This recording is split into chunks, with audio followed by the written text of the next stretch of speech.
persons of Dr. Abdullahi Jibril Saliu on the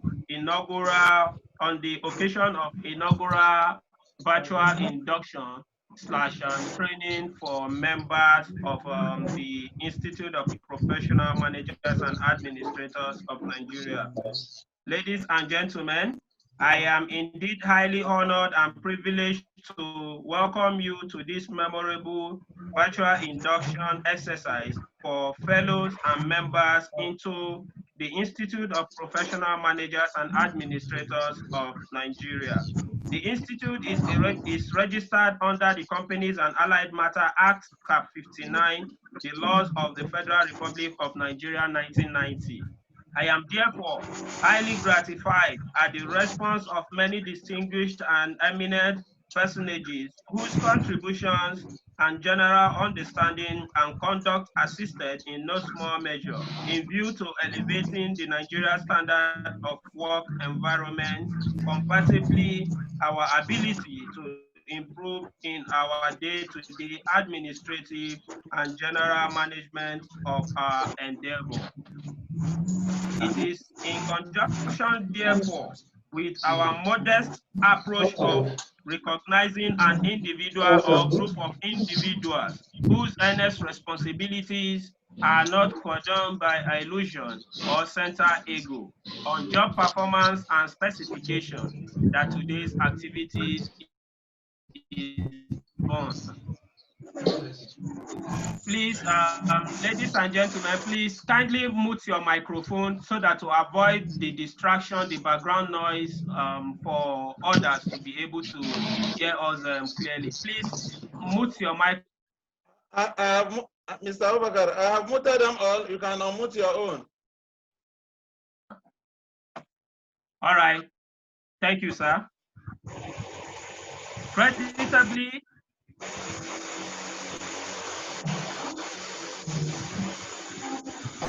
Mr. Abdurrahim Sulaiman, please mute your microphone, sir. I've done that. Thank you, sir. Thank you. I've done that. It's okay now. All right, thank you. Creditably, our Nigerian managers and administrators are in enviable cadres and canopies all over the world. It therefore suffices to ascertain herein that this much celebrated achievement of Nigeria apparatus is geometrically based talent of experience generated from convocation of this nature. One of the things that is not left behind by our leadership is the cognizance ability to honor outwardly deserving people due praises in their lifetime and not accolades after their demise. It is therefore a center stage of this institute that a certified managers need training and retraining in order to be abreast with fundamental experimental dynamo of administrative of realities of the time. This, in other words, hasten to elevate the standard of one's ability in juxtaposition with work value anywhere in the world. It is therefore our honor to inform you that the prestigious direct professional membership of the Institute of Professional Managers and Administrators of Nigeria, in collaboration with African Institute of Strategic Managers, will be given to deserving men in fire. Ladies and gentlemen, we are here as cluster, which according to Porter, are geographically proximate group of interconnected enterprises and associated institutions in a particular field linked by commonality and complementarity. The synergy driven from this network is what confers competitive advantage to cluster model of industrialization, which is bred from basic understanding as this. What we will gather today will be of immense use in actualizing our goals in our various efforts. Having membership of Institute of Professional Managers and Administrators is highly colored decoration as we are having synergy with reputable international fora as this. Members are therefore prone to professional trainings through meetings, seminars, conferences, and other related courses at minimal contribution within and outside Nigeria. Members are also prone to improve and develop the science of management in commerce, industry, and politics by maintaining investigations and research into the application of such entity. Members are equally given the practice of its ethical principle with a mandate to raise professional practice to its highest. You are therefore entitled to full color membership certificate given under the approval of the council. We are here together as brothers and sisters, for in that way will our mission statement be actualized. I therefore wish that we pay attention in our overall exercise, for we believe that Nigeria can be facelifted in general administration within her polity by many of us who are connected here today, even as our Nigerian brothers are helping other nations. While congratulating every one of you, distinguished members who are present, ladies and gentlemen, I thank you very much. That is the opening address of the double registrar of this institute, who is also double serving as the country director of other two powerful institutions of learning within Africa, and one from the United States of America. Just a quick comment on the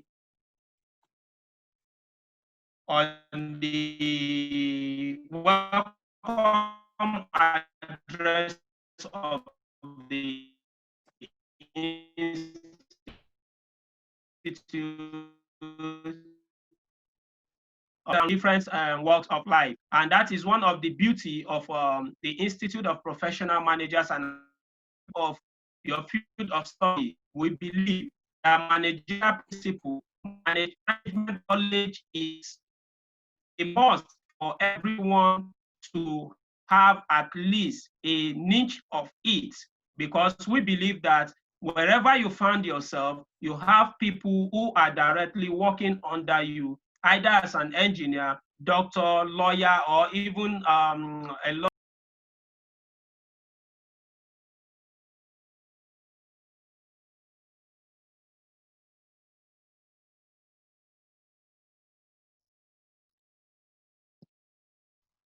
An administrative life endeavor, because we believe management is a must principle that everyone, be it a leader, team leader, managers, directors, or supervisor, must have a niche of it. And on that note today, we are going to discuss on today's theme, which is negotiation and conflict management in organization. Negotiation and conflict management in organization. You'll agree with me that where two or more people are gathered, conflict is inevitable. Where two or more people are gathered, conflict is inevitable. Even right from our immediate home, conflict is inevitable, but our ability in order to navigate through, in order to be able to manage it, not to escalate beyond what one will not be able to manage, is what we are going to discuss here today. Even the so-called the NSAS protest that happened recently in this country, it's one of the conflicts, a long piled up or accumulated conflict that even the government before this present government has refused to negotiate on, that kind of escalated to what we witnessed in the past, called NSAS protest. And as a result of that, we are going to shed more light on that theme of today's workshop/training, which is negotiation and conflict management in organization. At this point in time, this same topic might be something that we have heard of time in the past, or even that we might have heard of it often and often again. Yes, when you talk of conflict in organization and how to manage it, it's a kind of discussion that one cannot exhaust in just a day gathering like that, like this. So as a result of that, I unlearn ourselves so that we can learn. Let's unlearn ourselves so that we can learn and relearn. And on that note, I would like to hand over to the registrar in persons of Dr. Abdullah Jibril Saliu, who is going to take us on that journey of negotiation and conflict management in organization within the next 1 hour or thereabouts. Mr. Registrar, sir, over to you. Okay, thank you. Good morning, House. You're all welcome to the August gathering of the Institute in the month of December. I could remember when the Institute of Professional Managers and Administrators of Nigeria started in 2009, and I was registered as number 001. I told myself then that when God created man, man was alone. And today we have over 7.7 billion people across the globe. As the MC the moderator rightly put it earlier, at the moment we are over 8,000 across Nigeria. And we'll keep on growing. The sky will be our starting point and not our limit. Because the aim of this institute is to bridge a gap of seasoned administrators across Africa. To our old members in the warehouse, to our old members in the house, you are welcome. And the new members will be inducted today. This topic, negotiation and conflict management in organizations, is timely. As professional managers, we need to negotiate in every nook and cranny we find ourselves. This session is going to be an interactive one. You can stop me at any particular junction and chip in one or two things. We are here to learn from one another. We should make it lively for ourselves. We need to unlearn, to relearn. So that at the end of these discussions, we should be able to be good at negotiation and conflict management. If you cannot negotiate your organization to greater heights, then you are not worthy to be called a professional manager. We have resources, and resources are scarce. As a professional manager, if you don't negotiate, how do you get to the promised land? As professional managers, we are bound to work with men, which you must understand their attitudes, their behaviors, their conduct. If you cannot understand how to reconcile conflict in the organization, you allow it to degenerate to such a point, it will become counterproductive. Then you are not bound to be called a professional manager. Resources are scarce and has to be allocated optimally. You need to negotiate with employees. You need to negotiate with providers of capital. You need to negotiate with the government. You need to at least negotiate a greater height for the business. You must understand your suppliers.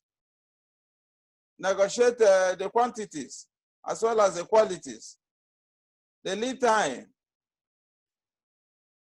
You need to understand the providers of capital. You negotiate with them for funds. Negotiate with the stakeholders of the business, the employees, providers of capital, and others. If you are not good at negotiation, then you are in trouble. You can find yourself in the state of you cannot explain. Because as a professional manager, good at the negotiation, good at negotiating every issues and reconciling them, then you are good to go. Let us look at the resources which you have to allocate optimally. The men, you must organize your, negotiate your salaries, wages, and other personnel costs. Make them do more for you. A good leader is one that is able to make his subordinate do things for them willingly, without coercing them to do that. It shows how good you are as a leader. People should be willing and happy to do things for you. You negotiate, you delegate effectively to them, and by so doing, you free up more time and explore into the unknown for the greater height of the organization. Negotiate your salaries. To whom much is expected, much is given. Then the capital. You must understand and negotiate the cash flow. You must understand the flow of funds in and out of the enterprise, how it is generated and utilized. You must also negotiate with on getting the right materials. And by so doing, you must understand that we have 3 stock levels in the warehouse: the minimum level, the maximum level, and the reorder level. If you are the type that cannot negotiate when your materials are going down to the minimum level, you should know that there are disadvantages that could hamper your business in the long run. Operating at the minimum level, you need to negotiate with your suppliers to initiate action for fresh supplies. When you fail to do that, you plan to fail. You must plan properly, because in everything we do, for us to be a good negotiator, we must plan and negotiate accordingly. When you fail to plan, you plan to fail. When you fail to plan, you stink. And when you stink, you sink. Negotiate with them, because there are disadvantages. When you cannot negotiate to come out of the minimum stock level, then there could be loss of goodwill, loss of customers, idle production, and it can even lead to the closure of your enterprise. Therefore, as a professional manager, we should negotiate to make sure that we are always operating at the reorder level, which is the level we must always initiate action for fresh supply. And in doing that, you must get things as at when due. Take for instance, if you fail to negotiate your business out in this era of COVID-19, or before the coming of COVID-19, what do you think would have happened to your business by now? Many people are in the state of insolvency today. They can no longer pay for services rendered, loan obtained, and have no resources to meet up. Automatically, they can become a bankrupt tomorrow. And you know the disadvantages. An official receiver will be appointed to wind down the company. That is why you must initiate action, always initiate action for fresh supply. Be operating at the minimum level. Negotiate to be at the margin of safety. Anything less than that, then you may crumble. If you are the type that brings in your materials into the country from maybe the worst place that this thing corona occurred, then what do you think will become of your business by now? You can see that so many things, inflation and so many other things have become the order of the day because most of our companies fail to negotiate for.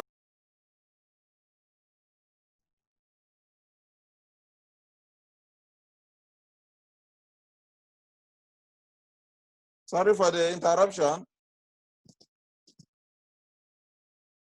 The network, we are yet to get it right in Africa, but definitely we may get it right someday.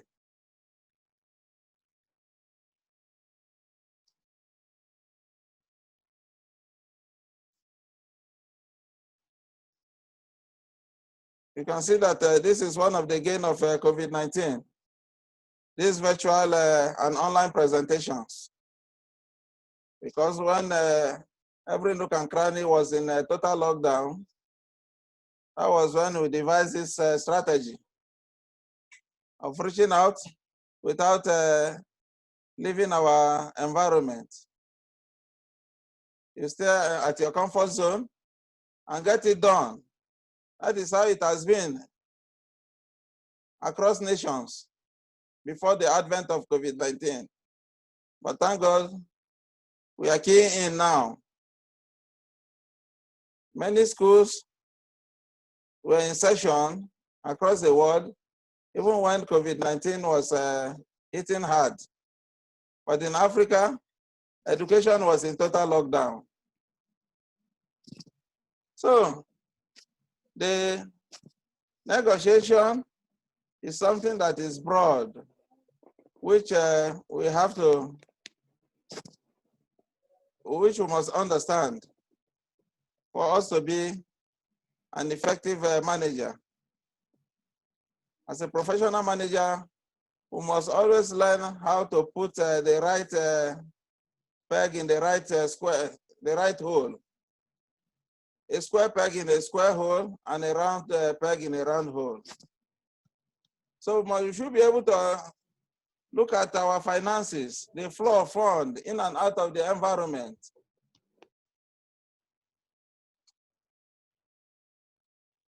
The life wire of every organization is finance. And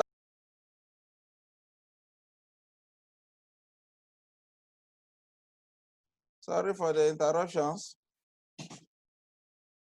The life wire of every organization is finance. And that is why the Companies and Allied Matters Act of 1990 stated that all information that will assist the users of financial statement in assessing the viability, liquidity, and profitability of a company must be stated in a clear, logical, and understanding manner. For users of accounting information, we must negotiate with the stakeholders. The providers of capital are there for interest and dividends. You have to show cause why they must invest in your organization. It is there in the Bible that money answereth all things. It is also there in the Quran that al-malu wal-banuna zinnatul hayata dunya, that money and children are the beauty of this world. So that shows that to tell you how important money is.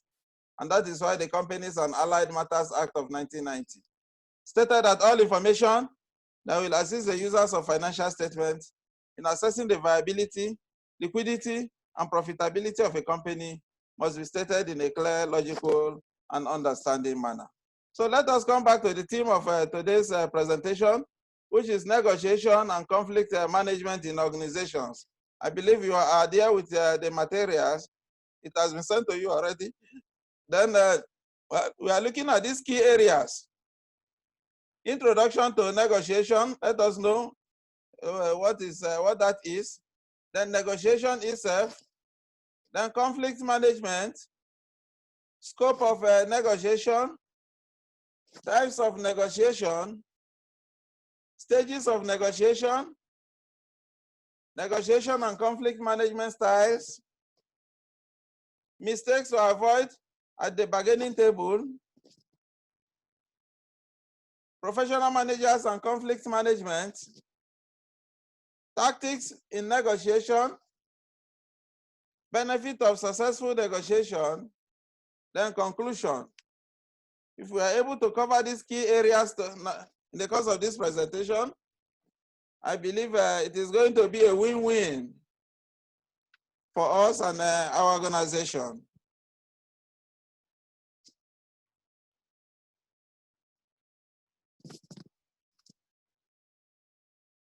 Conflict is inevitable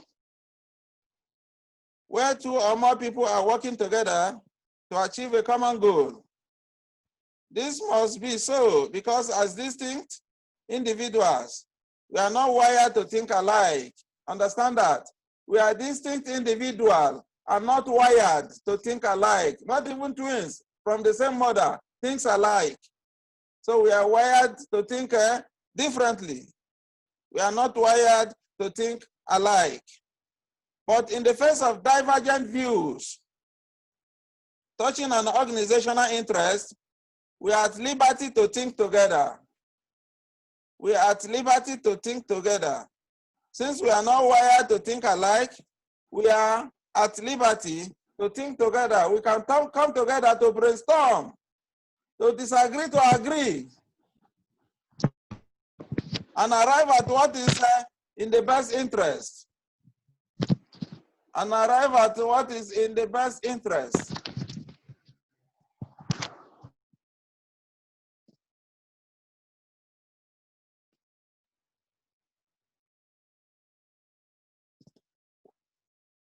Therefore, a professional manager should not expect a conflict-free work environment.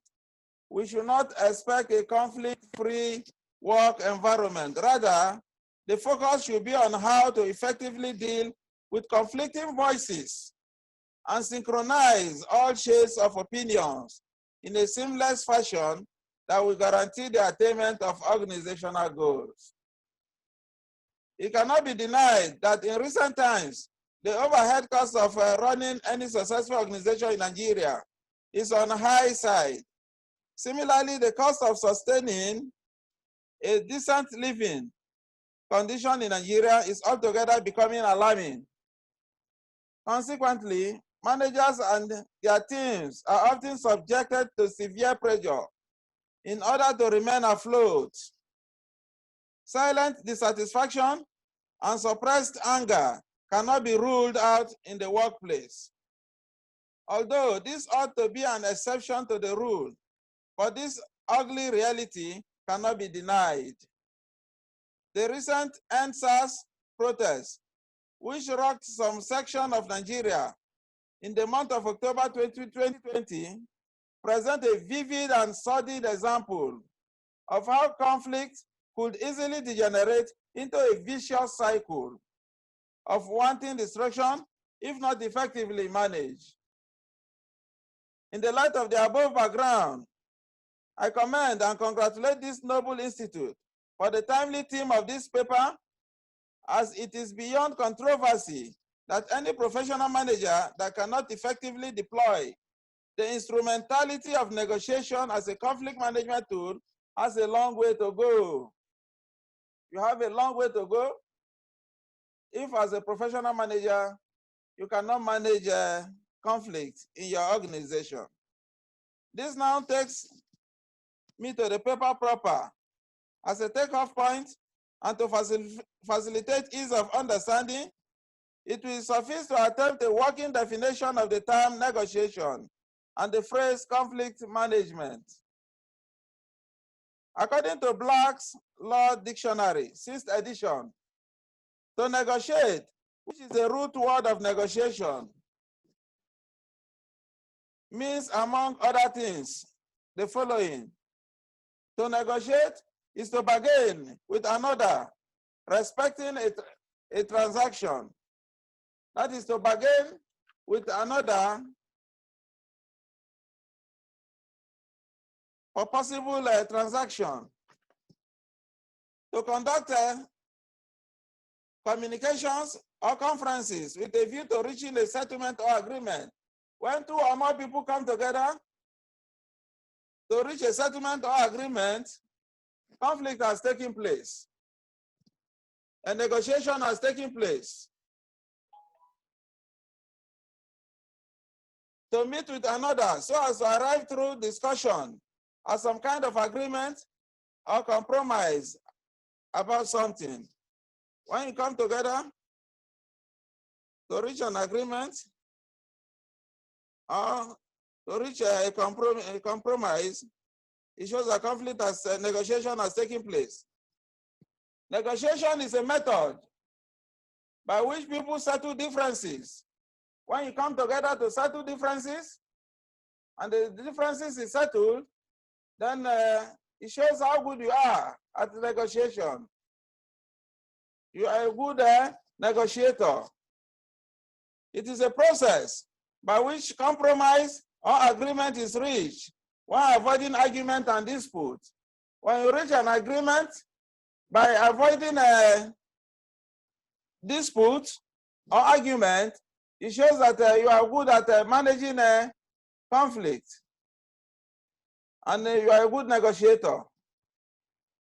In any disagreement, individuals understandably aim to achieve the best possible outcome for their position or perhaps an organization they represent. However, the principles of fairness, seeking mutual benefit, and maintaining a relationship are the keys to a successful outcome. Specific forms of negotiation are used in many situations: international affairs, the legal system, government, industrial dispute, or domestic relationships as examples. You can see by what I have outlined here, it shows that a specific form of negotiations are used in many situations. Like the one between ASU and government now. Well, it is too early to discuss that. Maybe in the course of this presentation, we shall come back to that to know the type of negotiation they are in. Is it productive or counterproductive? Because people cannot go into negotiation to reach an agreement where there is no trust. It shows that they don't trust one another. That is why this one will tell you this today. Tomorrow morning, the other person will put up a denier. It shows how bad it is. So, there could be negotiation between countries too. When you see one country coming to negotiate with the other, they are doing that. It's a kind of collaboration for mutual benefit. We'll also get to that by the time we get to the types of negotiation.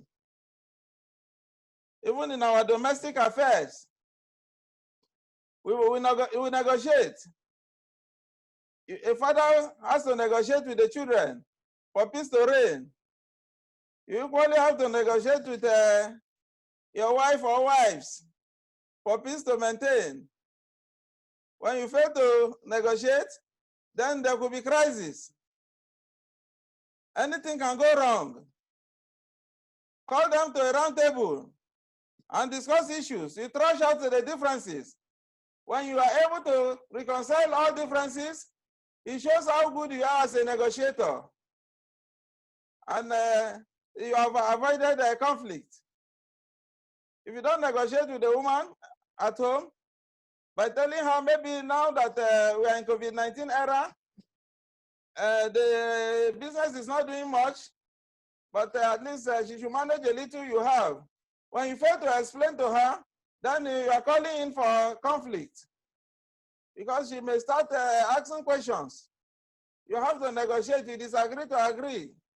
It shows how good you are as a negotiator.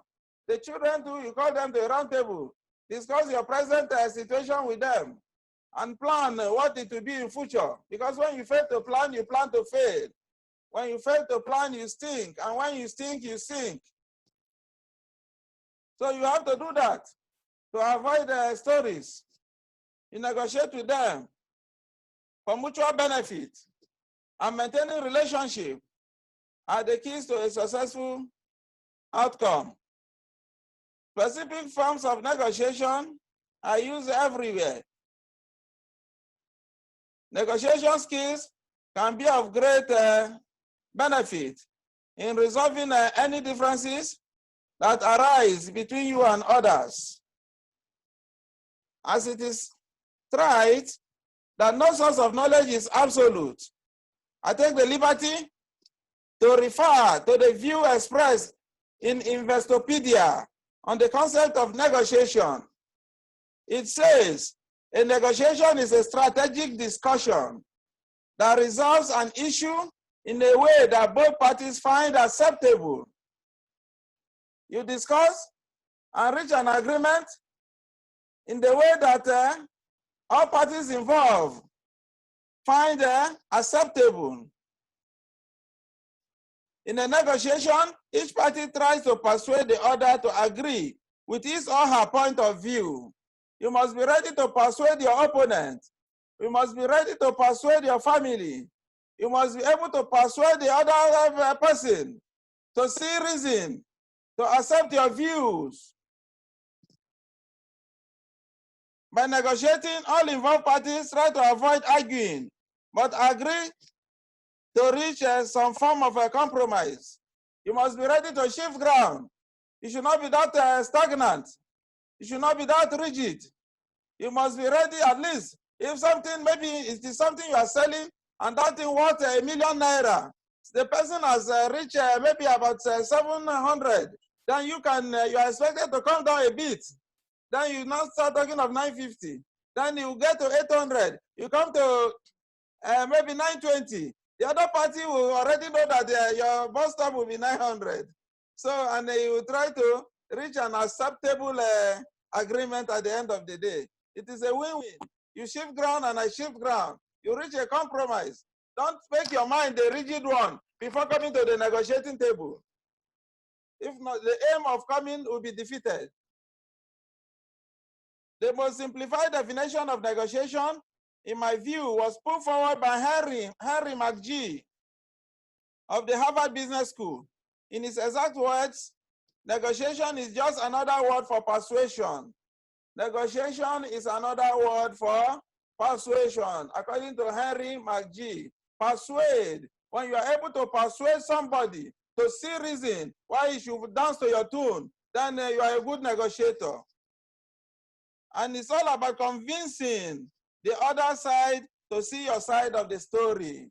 You persuade and convince one to see the side to see what you are seeing. It shows how good you are as a negotiator.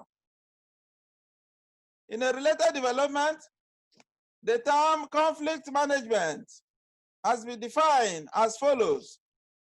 Conflict management is the process of limiting the negative aspect of conflict while increasing the positive aspect of conflict. When you are limiting the negative aspect and increasing the positive aspect, it shows that you are avoiding a conflict. The aim of conflict management is to enhance learning and group outcome, including effectiveness or performance in an organizational setting. Properly managed conflict can improve group outcomes. Conflict management is a process by which disputes are resolved. When you come together to resolve a dispute, it shows that you have managed a conflict successfully. Whether negative results are minimized and positive results are prioritized.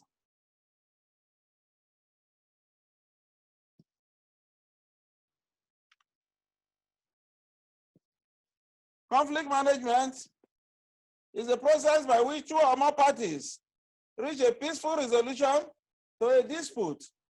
When two or more people come together to reach a peaceful resolution without fighting, without arguing or using abusive language or insulting one another, it shows that conflict, it shows how good you are as a conflict manager. two or more parties must reach a peaceful resolution to a dispute. When that is done, conflict has been managed. In the workplace, there can be a variety of types of conflict. Conflict may occur between co-workers, or between supervisors and subordinates, or between service providers and their clients or customers. Conflict can also occur between groups, such as management and the labor force, just like the one between ASU and government now. It is conflict. And the negative aspect is much, much more than the positive aspect. And they really need to work on that. Because what we have now is a still bet. And that is not good for our educational system.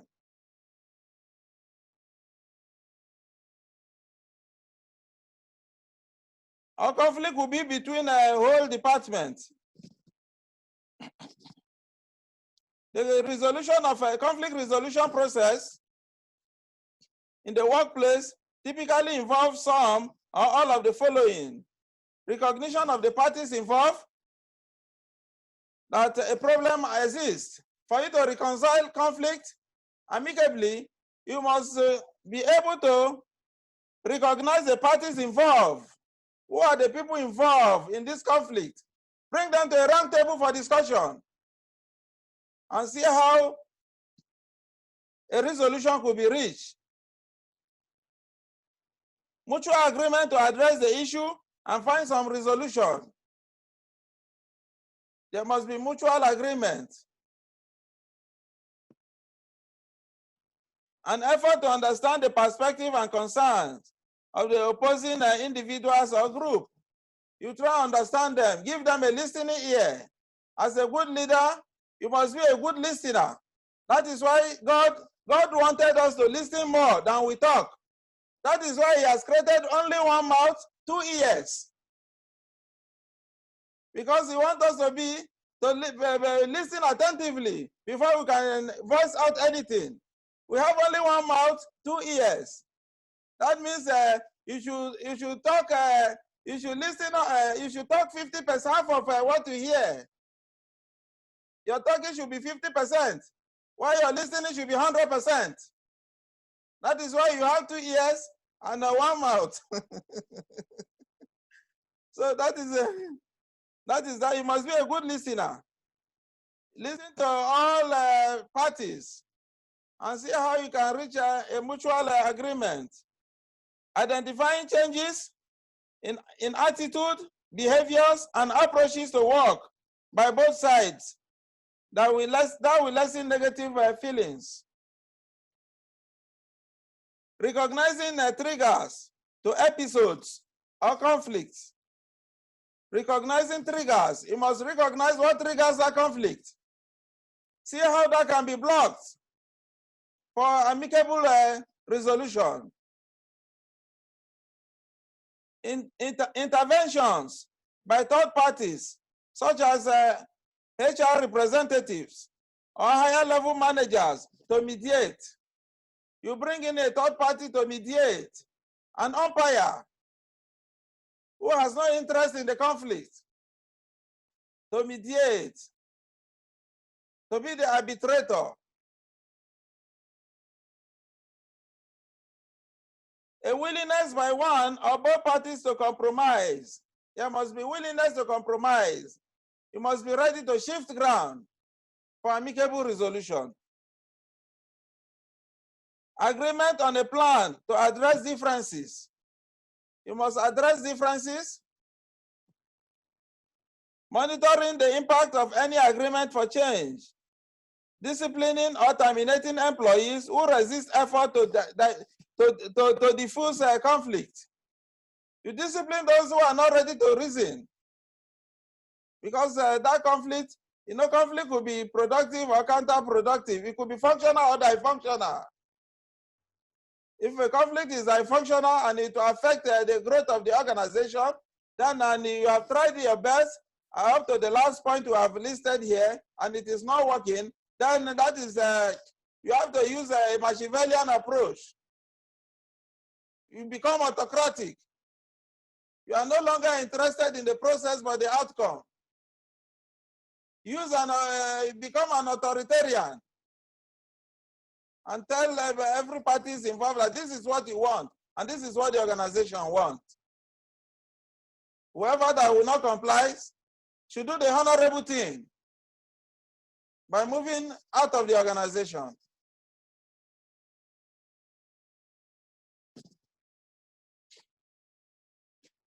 There is an alternative dispute resolution, ADR. You will read that on your own. Let us move to the next, which is scope of negotiation. Scope of negotiation. Although this paper is narrowed down to negotiation and conflict management in organizations, the point must be made that the scope of negotiation is very wide as it covers areas such as industrial disputes, domestic relationships, government, social relationship, etc. According to Wikipedia, people negotiate daily. We negotiate daily, often without considering it a negotiation. Whatever you do, you negotiate. If you want your neighbor to give you a bag of semovita, by the time you get to the market, you replace it for him or her, you succeeded in getting that, then it shows that you have negotiated. We do that daily without knowing that it is negotiation. When you ask somebody to give you 100 naira, you are coming, and the person is able to, then you have negotiated and gotten something. So we do that daily, often without considering it a negotiation. Negotiation occurs in organizations, including business, non-profit, and within and between government, as well as in sales and legal proceedings. And in personal situations, such as marriage, divorce, parenting. You can see that negotiation is broad. Like in sales, for you to convince, you need to persuade your customer. You let him know the benefit of getting your products or services. Let him know that if not Panadol, it cannot be like Panadol. You need to persuade him. Persuasion to make more sales. And that to make enhance the superordinate goals of your organization. Legal proceedings. Two people can be in court for the next 20 years. That is why we have arbitrators everywhere today. You can come together and negotiate. You can, at times, people go settle out of court. They come together on the round table to itemize their differences. And it could be resolved to avoid legal brouhaha. You can imagine there are cases that may start from customary court. It may take 6 months to get judgment. You move on to high court. It may take 2 years to get judgment from high court. You appeal to the court of appeal court. It may take another 3 years in appeal court. By the time you get to Supreme Court, it may take another 4 years to get judgment. So a situation where you are good at negotiation, you are a good negotiator, you come together, you will settle out of court, and every differences will be resolved amicably, and conflict will be avoided, then you can see that things will work out normally without stressing yourself. The legal proceedings. And in personal situations, personally, we negotiate. We negotiate, such as in our marriages. Even those that are divorcing, they negotiate. That is when you see the man may, if the woman is the one taking custody of the children, he may negotiate that every month he is bringing so amount for the upkeep of his children. So, and vice versa. Then parenting and so many other things. Then let us move to types of negotiation. Types of negotiation. There are 3 principal strategies And there are three principal strategies used in negotiation. Namely, we have the positional, that is the hard negotiating. We have the cooperative, that is the soft negotiating. We have the principled, that is the problem-solving negotiating. Let us take that one after the other.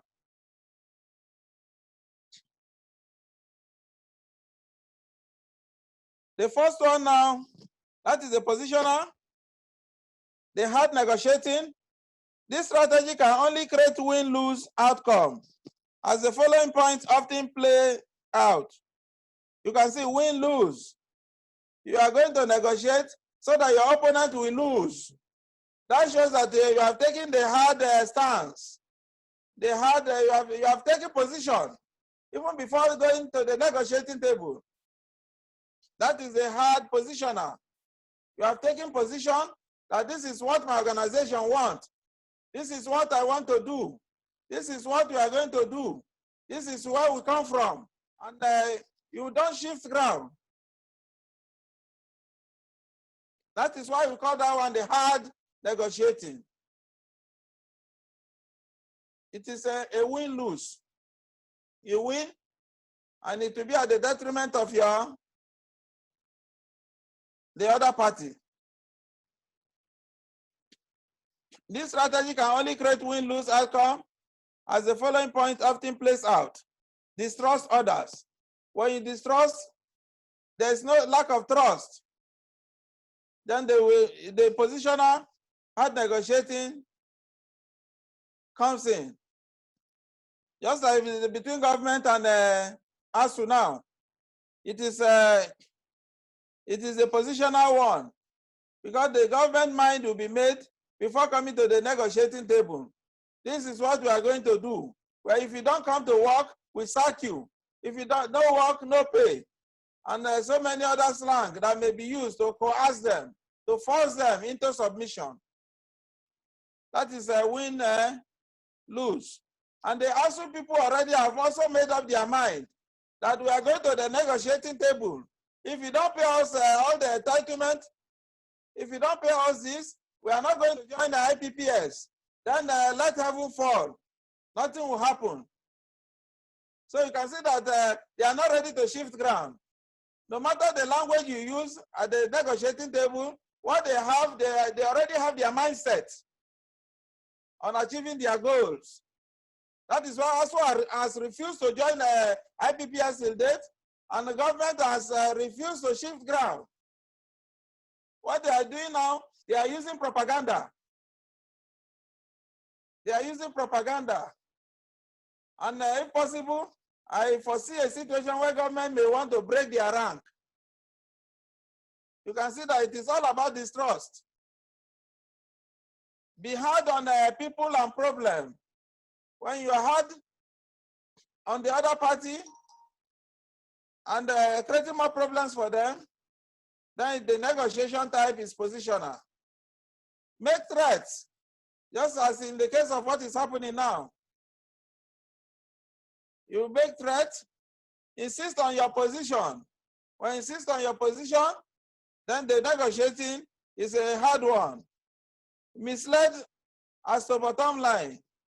So you can see that that is taken care of. Then we'll move to the other one.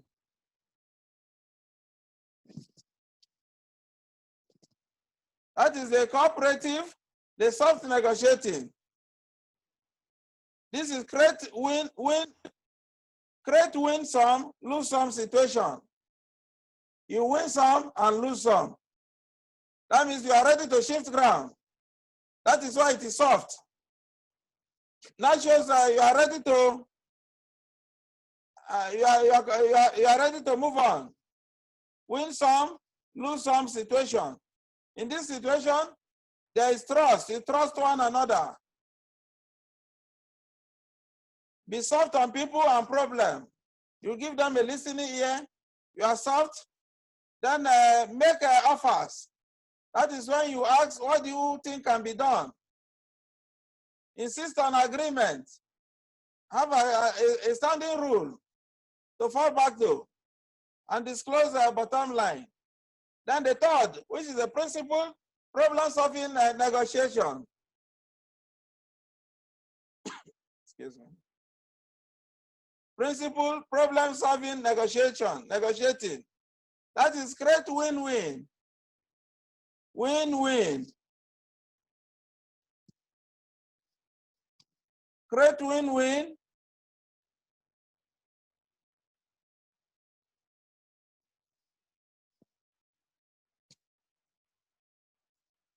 That is where you win. We win together. Proceed independent of trust. Separate people from the problem. Explore interest. Here you look at your interest, I look at my interest. A kind of collaboration. Insist on objective criteria and avoid having bottom line. You can see the three types of negotiation. You should be able to fathom the type you have been using. Is it a positional one, the soft one, or the principled? The positioner is the hard negotiating. The cooperative, that is when you cooperate with one another, you come together. The win-win. And the principles, the principled one. Problem-solving negotiating. You come together to solve problems. Then we'll move to the next point here, which is the types of stages of negotiation. Generally, there are 5 stages of negotiation. There are 5 stages of negotiation.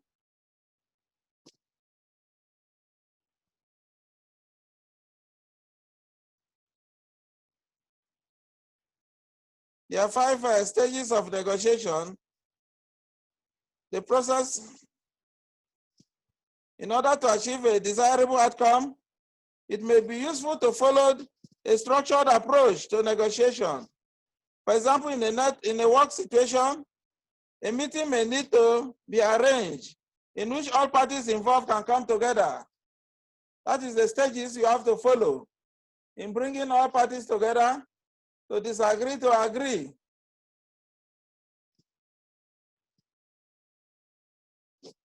In the paper with you, we are having 5 stages, but the process here, I'm going to treat on 6. There is preparation, discussion, clarification of goals, negotiating, negotiate towards a win-win outcome,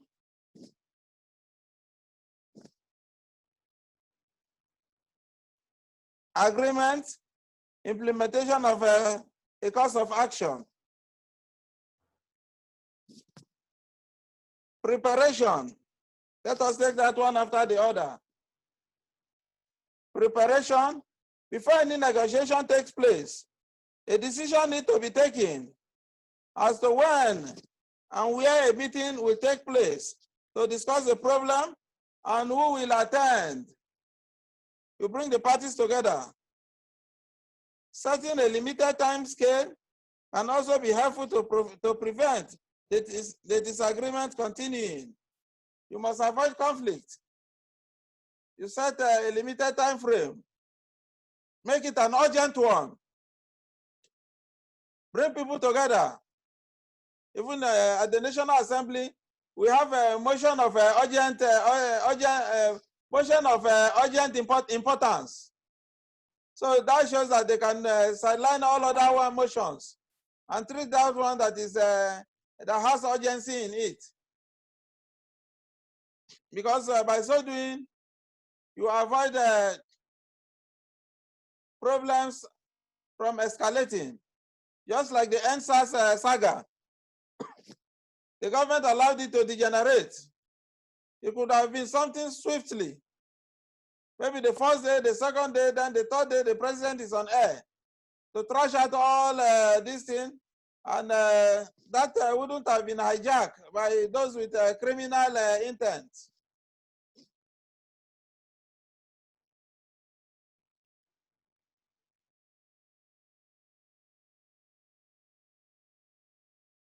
This stage involves ensuring all the parties, all the pertinent facts of the situation are known. In order to clarify your own position, you must understand all the facts in order to clarify your own position. In the work example above, this would include knowing the rules of your organization, to whom help is given, when help is not felt appropriate, and to the grounds for such refusal.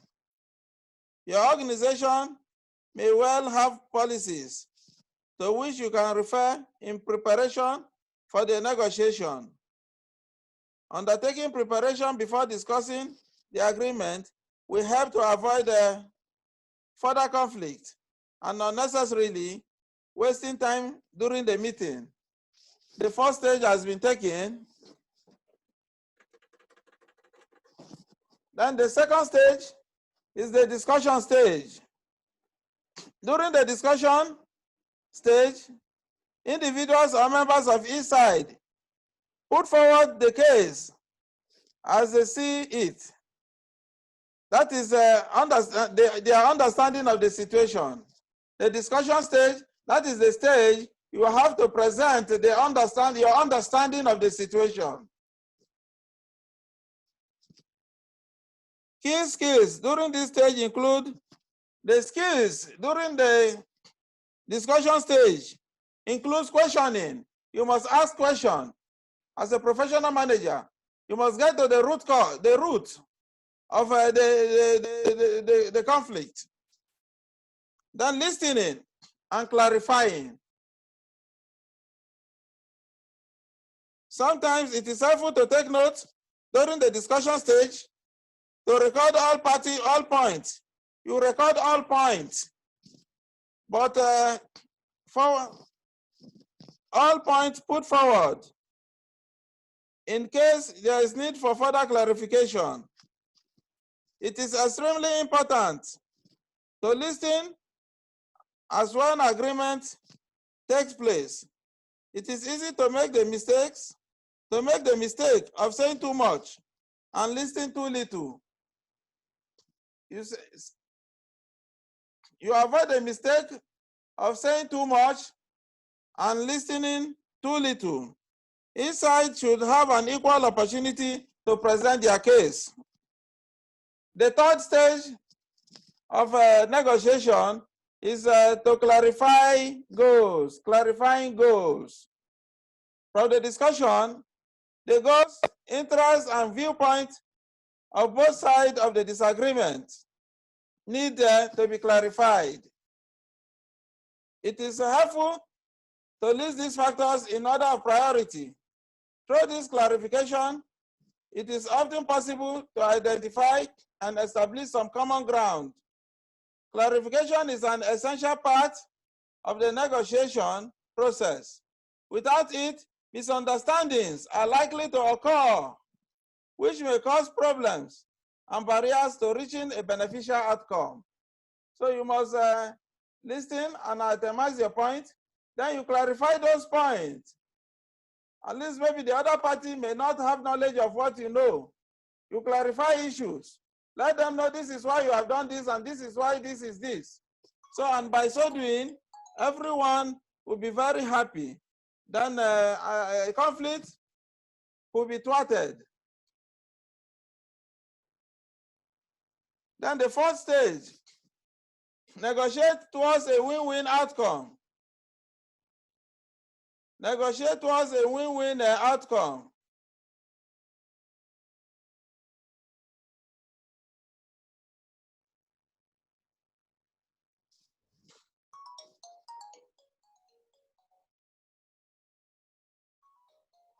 Excuse me.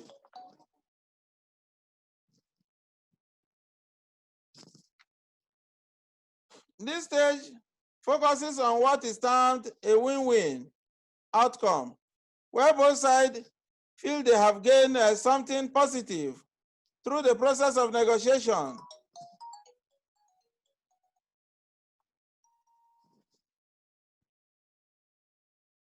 And both sides feels their point of view has been taken into consideration.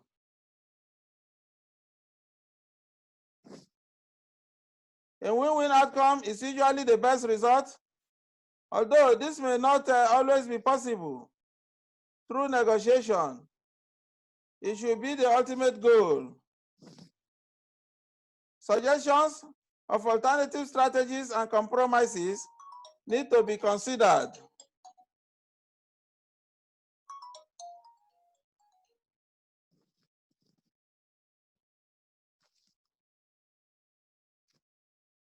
At this point, compromises are often positive alternatives, which can often achieve a greater benefit for all concerned compared to holding to the original position. We must be ready to shift ground, to disagree to agree, to reach a compromise. Don't be rigid, and don't be hard. So you must be ready to reach a compromise. You shift ground from your original plan. Then the last stage, the fifth stage, is agreement. Agreement can be achieved once understanding of both sides, viewpoints, and interests have been considered. Once the viewpoint, understandings have been considered, then you reach an agreement. It is essential for everybody involved to keep an open mind. Keep an open mind in order to achieve an acceptable solution. Any agreement needs to be made perfectly clear so that both sides know what has been decided. You must the agreement should be clear for both sides, all parties, to understand what has been decided. Then the last one, which is the implementation. Implementing a course of action. From the agreement, a course of action has to be implemented to carry through the decision. You implement the agreement. You carry it out to make sure that no party will default. And every agreement, these stages, has to be done timely. When you fail to bring people together on time to negotiate the way out, then you are bound to fail.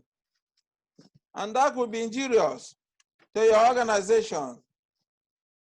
And as a professional manager, what they are trying to tell us in a nutshell is for us to be conscious of our time. Time is very important. We have equal amount of time every day. Yet we still complain about time. We have 24 hours every day. Yet we complain there is no time. In people in Japan, we have what we call the 888 formula. If you are in into paid employment, you use the first 8 hours you use the first 8 hours reasonably, wholly, and exclusively for the job of the organization. Then another 8 hours for your private practice. That is what we call PPs. Your private practice. The very day you start working should be the day you plan for your retirement. I know that those of you in Lagos will ask questions at the end of the day. Since at times you may be in the hold up, you may be in go slow for 3-4 hours before reaching your destination. Remember, we are in a digital age. This session is possible via the digital enhancement. So via the digital innovations. So we are in a digital age now. You must not be on ground every day. You can control from anywhere. While you are still in the go slow, you can call to the people that are managing your businesses for you. You can get reports. You can do everything, analyze them. Areas where they are lacking behind, you see what you can do to make that area functional. Then it's not about you being physical. So we are in a digital age now, and things must be done digitally. So the 8 hours, the first 8 hours is for your paid employment, the other 8 hours is for your private practice, and the last 8 hours is for your families, friends, and for you to rest and rejuvenate, so that the next day will be, at least you'll be very strong to start afresh the next day. So that is why, as a professional manager, we must be an effective time manager. We must manage our time effectively. And in managing our time, we should understand the principles of time management. The first principle of time management is principle of planning. Principle of planning. Remember, I told you earlier, when you fail to plan, you plan to fail. When you fail to plan, you stink. And when you stink, you sink. You have to plan where you are presently, where you are hoping to be, and how to get there. You must understand that. You must, in managing your time effectively, you must have a to-do list, a kind of schedule.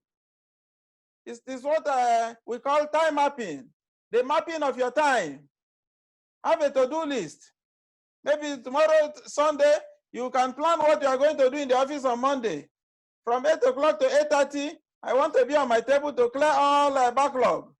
From 9:30 to 10 o'clock, I want to meet with all the staff that are under me to help them out with the areas they are having difficulty. From 9:30 to 11 o'clock, I want to meet with the customers. From 12 o'clock to 1 o'clock, I want to meet the board of directors to explain any assignment, to explain how you have executed the assignment given to you in line with the vision of the strategic managers. Then from maybe 1 to 2, you cannot decide to go on break because you need to rejuvenate yourself, to come back refreshed. Then from 2 to 3, at least you map out what you are going to do for that 8 hours. That is planning. You have to plan. And when you plan, the second principle, the first principle is principle of planning, takes us to the second principle, which is organizing and prioritizing. At that stage, you have to organize and prioritize your tasks. You must understand those tasks that are urgent, those that you need to give the deserved attention now, and understand those that are important. Remember, the important tasks are not the most urgent tasks in the organization. Go ahead and treat those tasks that are urgent. Then, don't procrastinate. Then after that, you come back to treat the important ones. Don't procrastinate to such a time. The urgent task will become, the important task will become urgent for you to handle, and it will become problematic. Then the third principle is the Pareto principle, the 80-20 rule. 20% effort produces 80% result in the organization. 20% output produces 80% input. So you can see that. Then the fourth principle is to avoid distractions. Whoever that will distract you from not achieving the end result, then should be cut off. It is there in the Bible that if your hands will cause you sorrow, cut it off. That friend that will make you not to achieve the end result, do away with that friend now.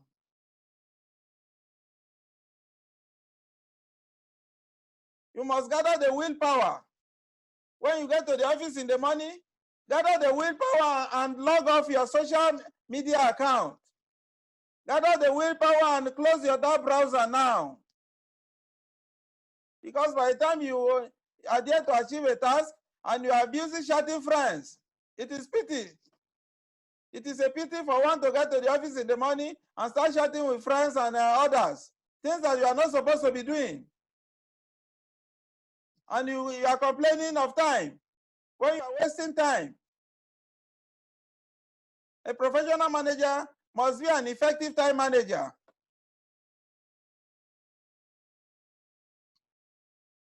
If you are the type that your phone is like my own, don't allow it to ring loud. You can wear a head concealing to conceal it, because there are people that work from a cubicle. By the time your phone starts disturbing, it may distract others. There are some phones, the Shinko phones, that can even wake the dead up. And you have to conceal that noise. Make the world a peaceful and quiet place. Then another principle is for you to learn to say no. Learn to say no. When you are overwhelmed in the organization, you are given a task that is above you. Learn to say no.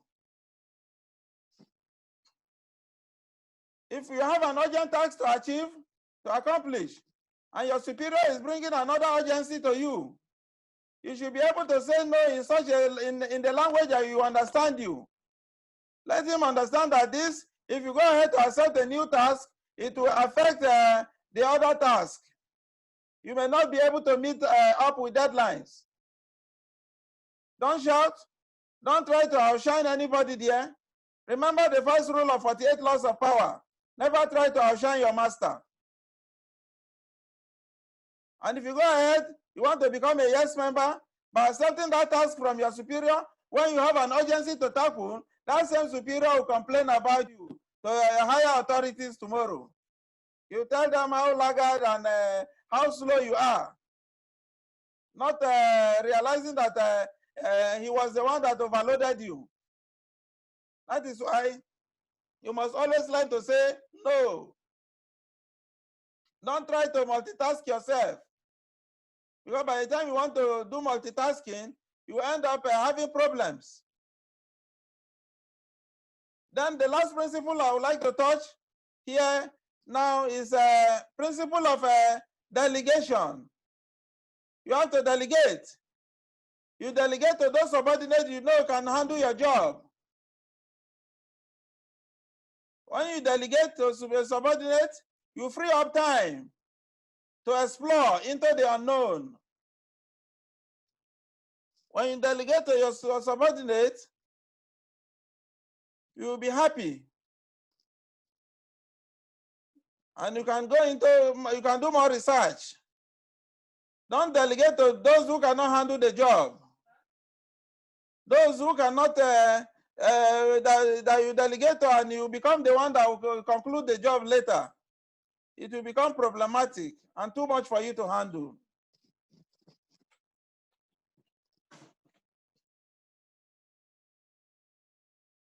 You must, effective delegation beget effective succession plan.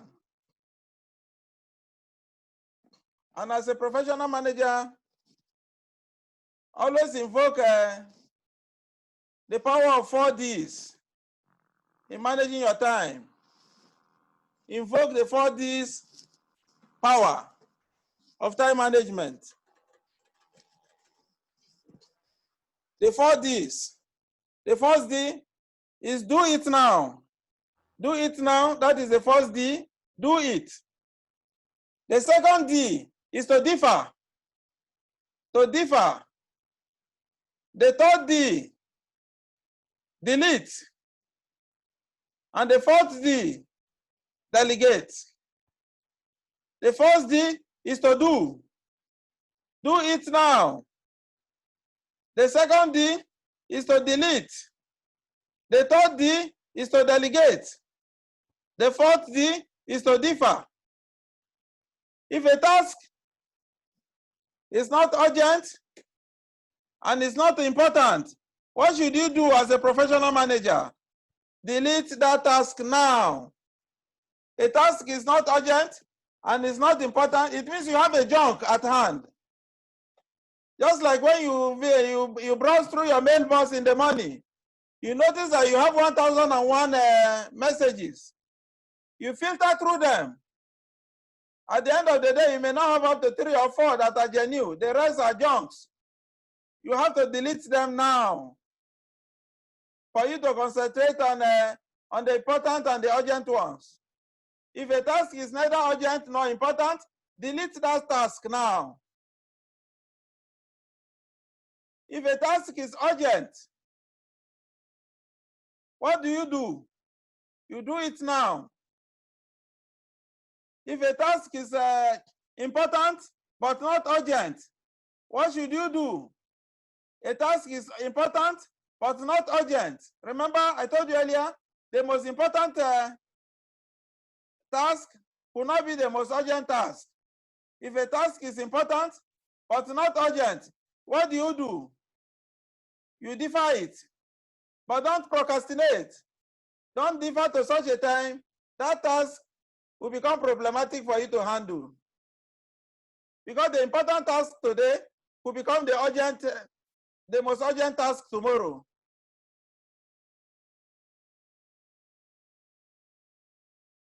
You can see that you have understand what to defer. Then if a task, you are overwhelmed, we have an urgent task and another urgency is coming into it to overwhelm you, what do you think you will do as a professional manager? That is when you delegate. You must understand the style which you use as a professional manager. We have the laissez-faire style of leadership. We have the delegative style, and which is the participative. We have the autocratic style, which is the authoritarian. In the delegative style, you believe in bringing everybody together to decide the common way out for the organization. Effective delegation begets effective succession plan.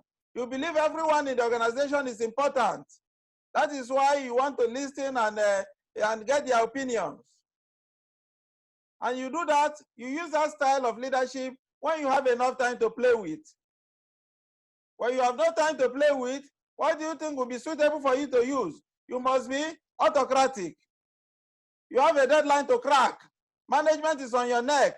They want a report submitted. How we go about this is not their fucking problem. Then are you coming to start laughing with your subordinates? That is when you use an autocratic style. That is the time you will be interested in the process. You are no longer interested in the process, but the outcome. That is when you must use a Machiavellian approach. You give people tasks to accomplish. How they go about accomplishing that is not your headache. What you want is that you want that task accomplished. You are using you have become an authoritarian. You are using a Machiavellian approach, which means you are no longer interested in the process, but the outcome. But the best bet is for a manager to be a situational manager. As situation permits, then you know the style that is suitable for you to use. If you have time, use the participative style. If you have a deadline to crack, use the autocratic style. That is when your subordinate will know that you have changed drastically. That is when somebody will greet you good morning, you ask him what is good about the money. My friend, go back to work. So you can see that. Then let us come back to the paper from where we stop. We have taken, okay, we are now on negotiation and conflict management style. Well, I can see that the moderator is already passing signal across. But you give me like 20 minutes to buttress my point home. So the negotiation and conflict management style now is the point we are taking. Then scholars over the years have identified some basic conflict management styles as briefly captured below. These are conflict management styles. The first one here is telling us to be accommodating. Accommodating. Here you simply allow others to have their way. You allow others to have their way. You have to be accommodating to avoid conflict. It is not a sign of weakness. You can be gentle and allow things to go their way. That does not mean you cannot bite. If you want to bite, you bite. And the situation will degenerate by doing that. That is why you see cow. A cow will allow a child to put rope on his neck and be dragging it. It is not because it is not a sign of weakness, but for peace to reign. If not, you know what, the strength of a cow, he can he can razzle and double everyone around here. But you can see that for peace to reign, it follows. A small child can put a rope and be dragging, and without facing difficulty. You have to be accommodating. It could also be a subtle admission that the other party is right. So you allow somebody to have his way, his or her way. At times in our homes, for peace to reign, when your wife is, maybe she's on, she has woken up from the wrong side and blabbing, the best thing is for you just to keep calm. Because by the time you join, the whole place will become a war zone. So you have to be accommodating. Just like our women in the house too, you can see most of them are accommodating too. Imagine a woman who wastes time from morning till night working. Somebody will tell you she's a full-time housewife, and you think she's not busy. Full-time housewife that will wake up at 5 a.m. will start cooking for the children to go to school. By 7 o'clock, she will make sure that she will bath and start taking them to school. By 9, she will come back and clean the house. Then by 11 to 12, she will start cooking the afternoon food while you are away. Then she will go and bring the children from the school. Then come back and start preparing. So she go through the assignment and other things. Come back and start preparing for dinner. And you come back home in the night simply because the food was salty. You start using abusive language on her. You can see that most of them are trying, and she may not even hear him. Even when you are talking, she will still tell you she's sorry. That shows that that wife is accommodating. You know what others will do? Your guess is as good as mine. So you have to be accommodating. Some will even go to the extent of insulting everybody in her family. Yet you see her calm because she's accommodating. Because if she starts responding now, there could be conflict. It will degenerate into something else. But one thing you should know is that the fact that somebody is not responding to you does not mean that that person is happy. You should be able to understand what one is not telling you. If there are some women, by the time you shout on her that the food is salty, some can even tell you, go punish you there without even saying it. She can insult you within herself. Say, don't fire you there. Say, look at this stupid man, your father. Without this thing, because if you are talking to somebody and that person is not making noise, look at the expression on that person's face. You should be able to fathom what that person is not saying out. You shout on somebody and the person will be looking at you. Somebody will be even saying in his or her mind that, look at this stupid man.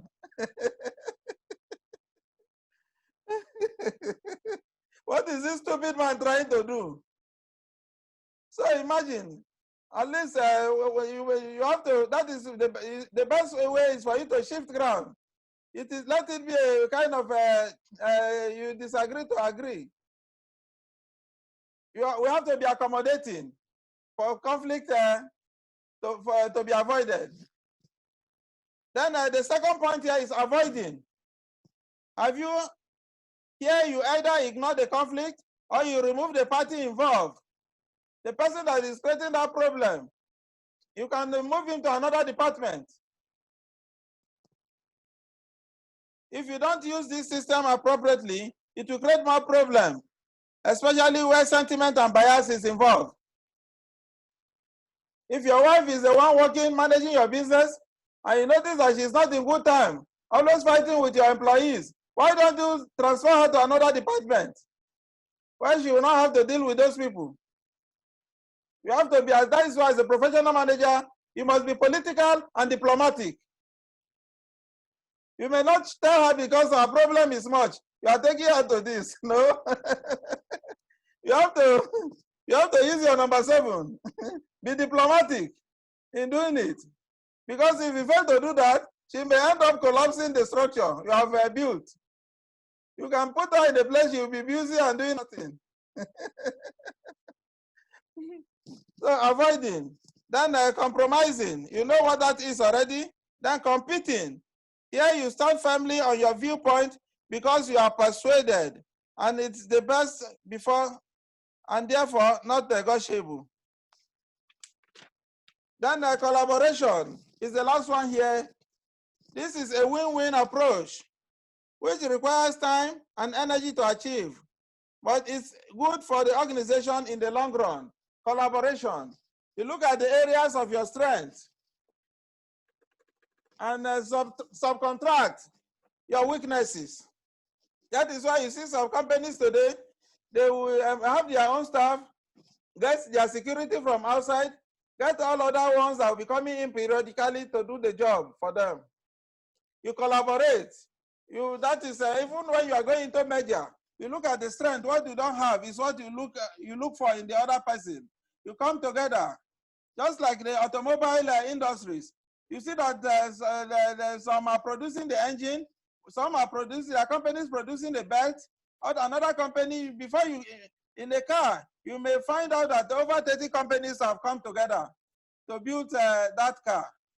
Just like the engine of Honda Hala, that is Honda 92, then I noticed that it was the same engine on Bora as at then. That shows that the Honda people and the Bora people decide to go into collaboration. Look, who will be designing this car, but you will be supplying us the engine that will power it. That is collaboration. It is a win-win. Just like our country, Nigeria, and and our neighbors. When the president closes all the borders, you can see that there's still resistance from our neighboring countries. Now Ghana is on our neck. If you're an investor or a businessman in Ghana now, and you don't have up to $1 million USD as your capital, then they are going to lock your shop. If I have 1 million USD, is it Ghana I'll go and invest? I better go to USA and become a citizen. I'll move to Canada with my family as an investor. I'll move to at least those countries that at least I can use their passport to enter any part of the world without wahala. But you can see what is happening now. Ghana government has increased everything to $1 million because you know, we have killed so many of their businesses. The other time I was in Benin Republic, this Sekonji and the areas where they sell cars, I noticed that no single Nigerian was in the market. Even the white men selling vehicles were sleeping. So to tell you that we are the ones running those countries. That is why now that Ghana has done that to us, you can see that there is this adage in Ovaronwe, that if a servant cannot withstand the strength of his master, if a servant cannot withstand his master, strength for strength, at least he can maim the master's favorite goat. If you cannot withstand your master's strength for strength, you can maim his favorite goat. And by so doing, you feel the impact. That is what they are doing to us now. And that was why, before 2015, you notice that the then president of Benin Republic was always in Aso Rock every Sunday, worshiping. Was it because there were no churches in Benin Republic that time? No, he was here to collaborate with our government. At least allow all the rice to come through my country. Allow all the vehicles to come through. Then your people will come and buy. I will escort them to your own custom for revenue. Then it is a win-win. But the government of the day now has closed all those things. They have any vehicle now that has not come through the ports now cannot be recognized. So you can see that it is a positional one. They have taken position, and it is a very hard one. It is not a win-win for our brothers across Africa. So that is why we need collaboration. We need to collaborate. What you have, your areas of strength and my areas of strength, we bring them together, then the sky will be our starting point and not our limit. Mistakes to avoid. Mistakes to avoid at the bargaining table. Forgetting to shake hands. Come, you must be friendly. You are not coming to fight war. Even when you have differences, you are at the table to negotiate, to persuade one another, to see reason why you must agree. You shake hands, constantly demand that. By so doing, you are building that trust will be built in your opponent. At least it shows that you are friendly. You shake hands, my friend, good morning, good morning. Then you now sit down to thrash out issues. Letting stress and anxiety affect your demeanor. Another mistake you must avoid, neglecting the other side perspective. You also listen to their own perspective. Even when they are talking nonsense, allow them, you remove the NO from the nonsense, and you get the sense. Then using aggressive accusatory language. Don't be aggressive and don't use accusatory language. Immediately giving into ultimatum. Don't give an ultimatum. If you don't do this, I will do this, do that. No, calm down. Losing sight of your value.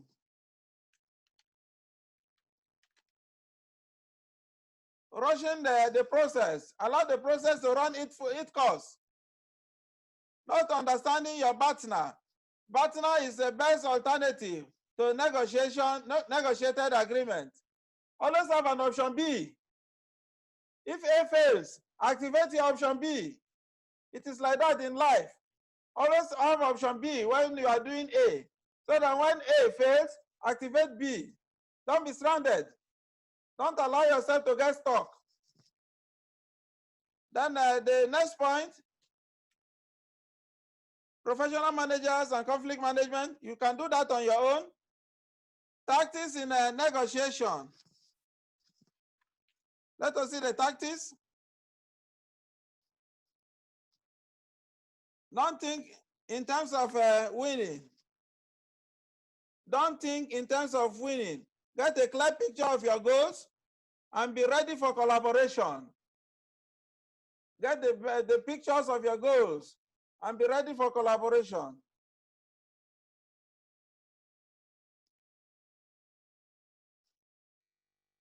Think of the other person. Give and take is a rule of the game. Don't assume, clarify. Don't assume that this could be this or this could be that. It must be clarified. Make sure you are on the same page with the other party. And don't make threats. These are the tactics. Don't make threats. Be calm and listen. Persuade them to see reason with you and reach an agreement.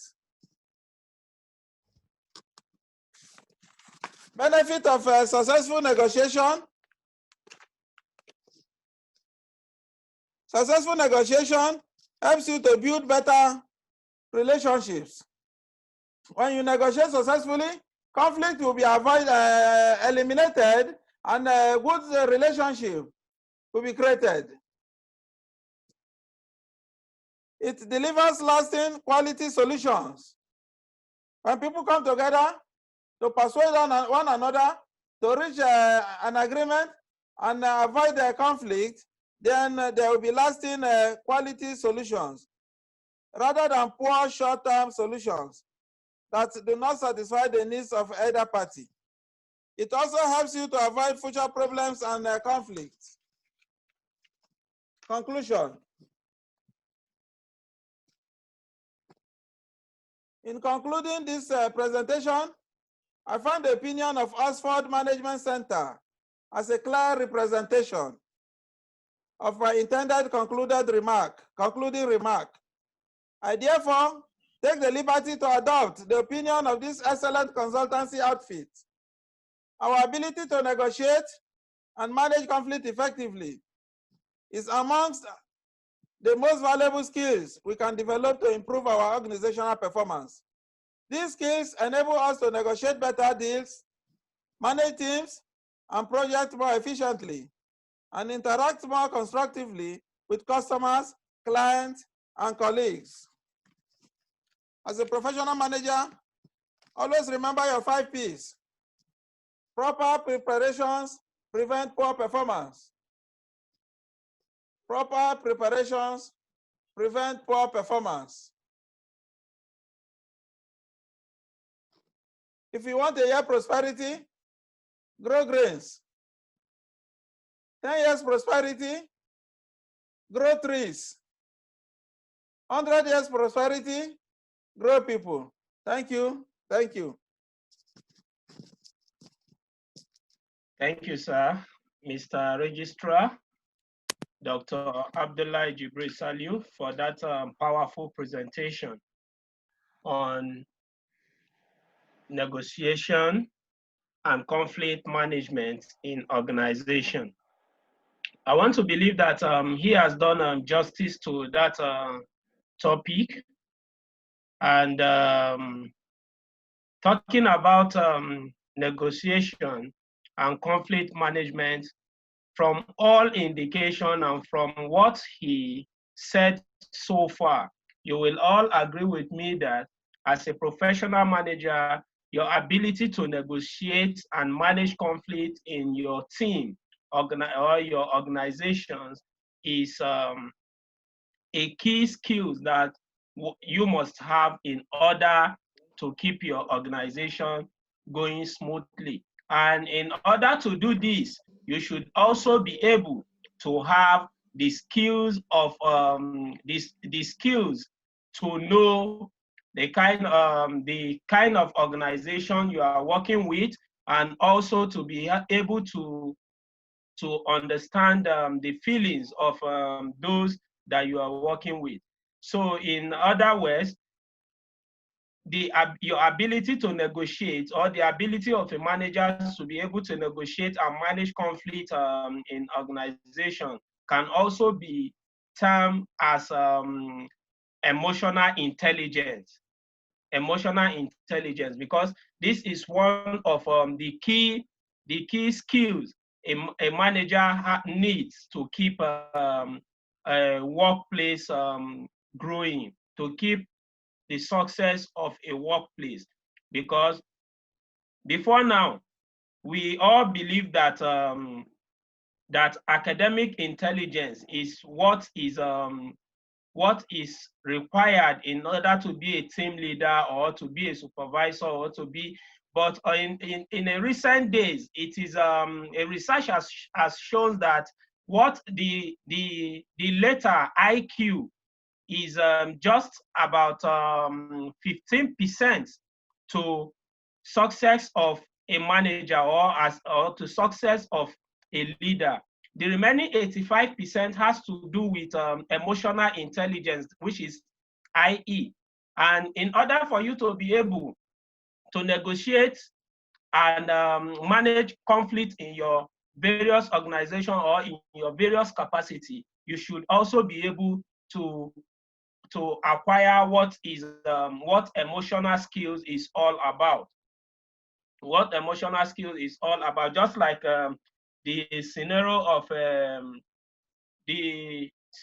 of an housewife that has been running helter-skelter in order, despite being a full housewife, has been busy throughout the day, and coming back from work in the evening, maybe because of little mistake, instead in the food, instead of you to just kind of comment lovely without using abusive words, some men will just come out, what's your problem? Is this how to cook? And that is where emotional intelligence needs to come in. thereby there is a way you can comment on such situation lovely that, oh, she will even kind of apologize without knowing. A situation like that has occurred before, whereby the statement that came up from the husband was like, oh, darling, it's like the seasoning you use today has so much salt. Not coming out that the food has so much salt. The seasoning you use is like contains so much salt. The wife was like, oh, dear, I'm sorry. I didn't know, or it didn't occur to me that the food is too salty. You see, by saying that, at least the wife will understand that, yes, her emotions matters. And you as the husband, you should also be able to understand that there are some things that the wife are not saying that from her expression, you should know. Just like the registrar said, yes, you might tell the wife that, why is this food salty? Yes, she might not necessarily come out to reply you, but in her mind, she will be cursing you. God punish you. Do you know what I've been going through since morning? And you have the guts. So all that, even right from our home, all we are discussing about organization is one of those things as well that happens right from our immediate family. And in order for you to be able to negotiate effectively and manage conflict in your various organizations, either in your team, you should also be able to acquire emotional intelligence. So on that note, I would not like to start another lecture after lecture again. We are going to move to the next item on our agenda, which is going to be questions on the paper presented so far. But before we do that, and on that, on the aspect of the question, you can type in your question using the chat button. You can type in your question. While we'll now move to the next item on our agenda, which is going to be the oath taking. And this is the induction proper. This is the stage where you are going to be confirmed into the institute as a bona fide members of the institute. And I want to believe that we all have the copy of the oath sent to our mailbox, which you are expected to download. You fill it together with your name and today's date with your signature and scan it back for proper documentation, because apart from the details, apart from your application and other credentials submitted so far, this is one of the key documents that the institute can point at any time that, yes, you are a bona fide member of the institute. So please, let's get ready with the form in order for us to take the oath of a professional code of conduct of the institute. Mr. Registrar, sir.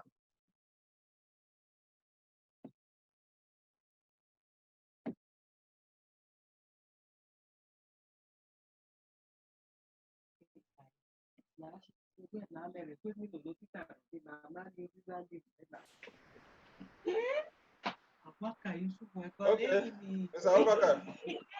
Sir. Where are we now? All right, the oath, sir.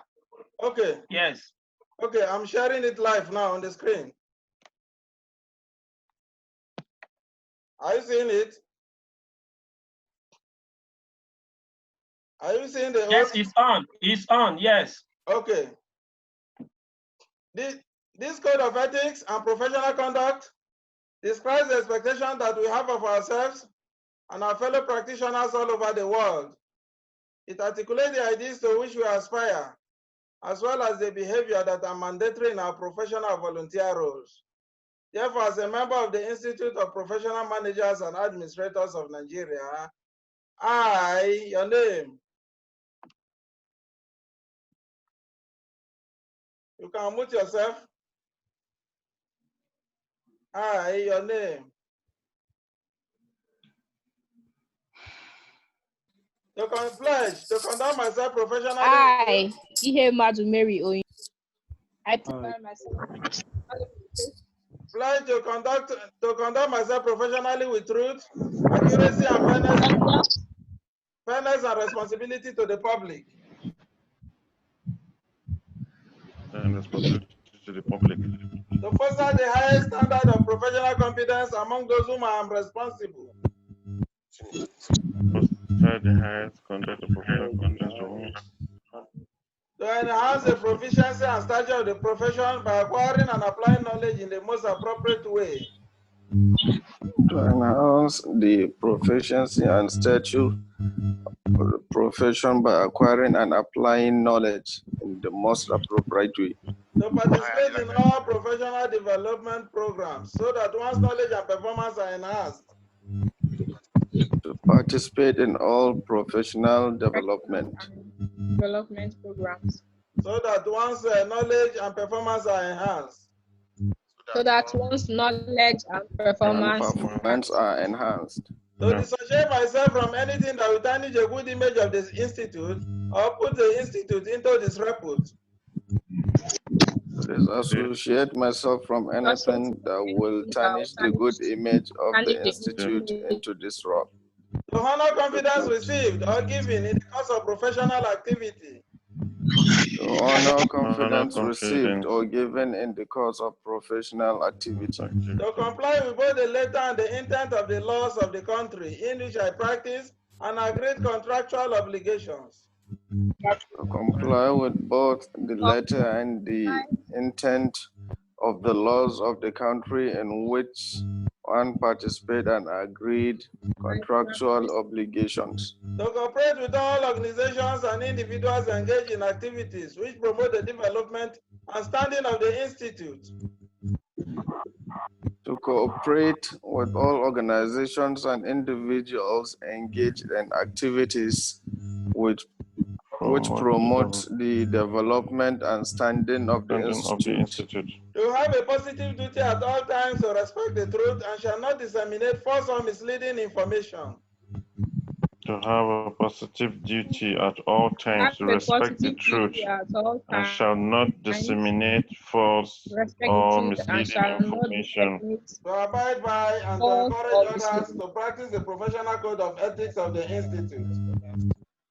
To abide by and to encourage others to practice the professional code of ethics of the institute. So help me God. So help me God. Congratulations. Thank you. Congratulations. Thank you. Welcome to the Thank you, IGMA sir. family. You can mute your microphone and congratulate one another. Congratulations. You are now a bona fide member of the Institute of Professional Congratulations to all of us. Congratulations to everyone. Congratulations, everyone. Congratulations to us, Mr. Malik. I congratulate you and everybody. Congratulations, then Sharif, and everyone here. Congratulations to everyone. I'm grateful to God to have succeeded in being conferred today. Thank you, sir. Thank you, sir. Hello. Hello, my name is Wow. Yeah, I have been trying to be part of the induction all the while, but the network have not been so favorable on my side there.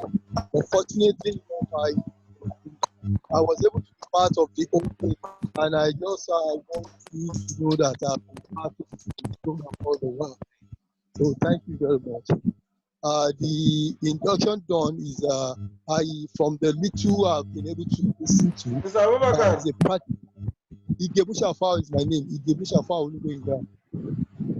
Go ahead, sir. So,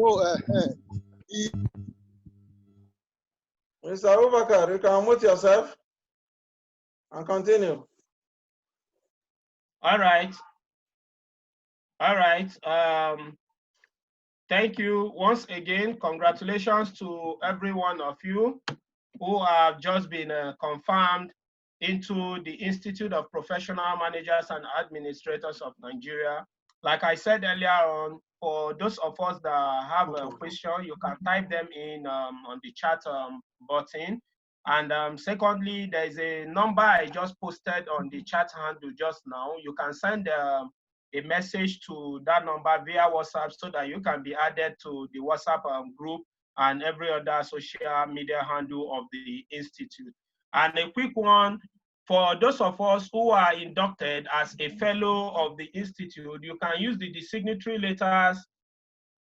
You can use the designatory letters FIPMA, FIPMA after writing your name, while full member use MIPMA. Full members use MIPMA, and associate use AIPMA, AIPMA. That is the signatory letters to use.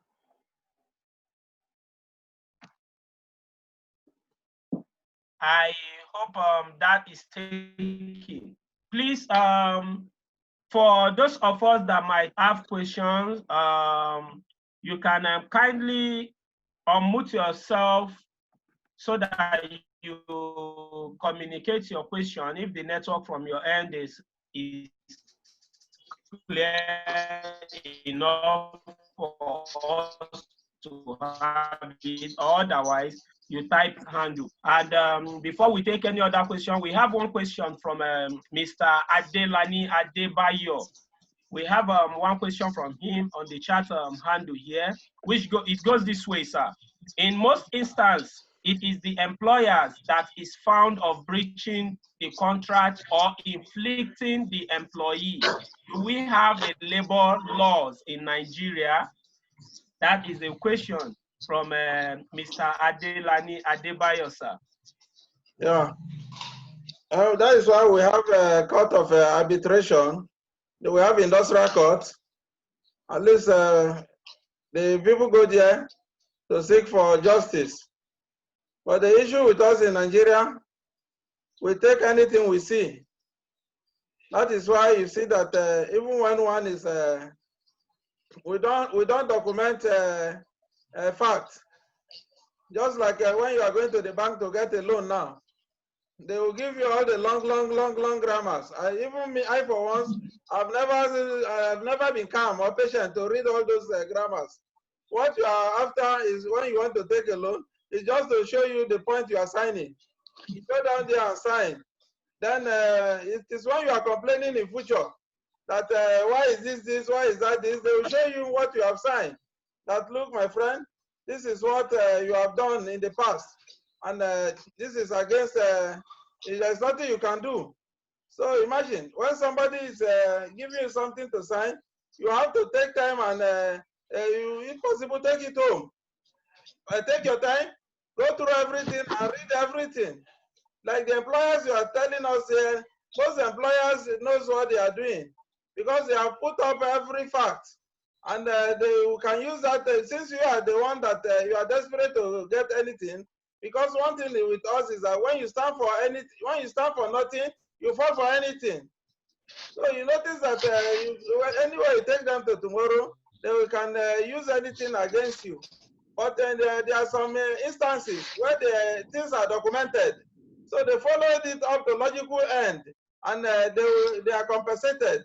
So it is not something one can dabble in. Always ask one what is in something for you before you go there, so that you work in line with the rules and objectives of the organization. So let it not be like Z World, because it is only in Z World when you see the Indian series, they will give you something to sign. Some people can even sign their properties without knowing what they are signing. So I look at that at times that is that how they are in their country, or they are trying to make it look somehow for viewers. So it is not so.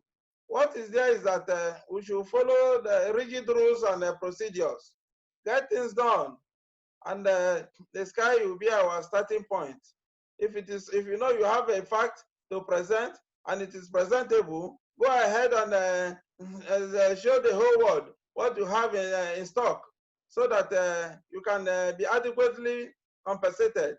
But the situation where it is you don't have anything tangible to stand to present, then your case will be dead on arrival.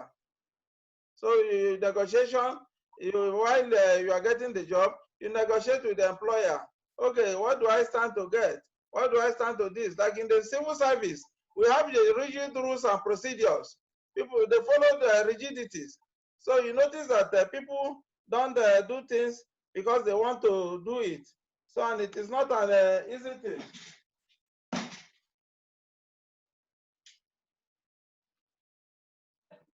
So you must make sure that we always understand what we are going into.